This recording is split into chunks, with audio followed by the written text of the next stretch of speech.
Le vrombissement des drones et les explosions résonnent dans le ciel de Moscou. L'armée ukrainienne a lancé une attaque massive, frappant notamment la raffinerie MNPZ en plein cœur de la capitale russe, un site de la société Gazprom Neft qui assure plus d'un tiers des besoins en carburant de Moscou.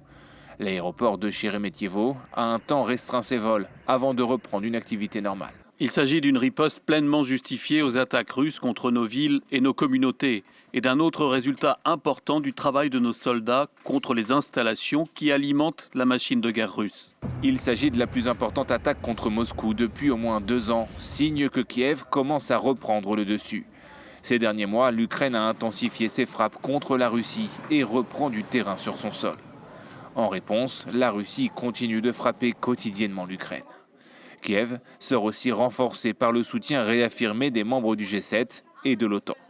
L'Ukraine se porte très bien. Les rapports qui nous parviennent font état de pertes russes mensuelles considérables, entre 30 000 et 35 000 hommes, ce qui est impressionnant.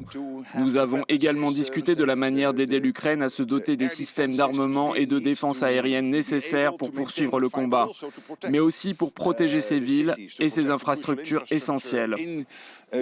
La guerre en Ukraine est le conflit le plus meurtrier en Europe depuis la Seconde Guerre mondiale. Les pourparlers de paix sont toujours au point mort, Vladimir Poutine refusant systématiquement les face-à-face avec Volodymyr Zelensky. Une fuite en avant qui agace les États-Unis. Donald Trump a déclaré que Moscou devrait conclure un accord rapidement.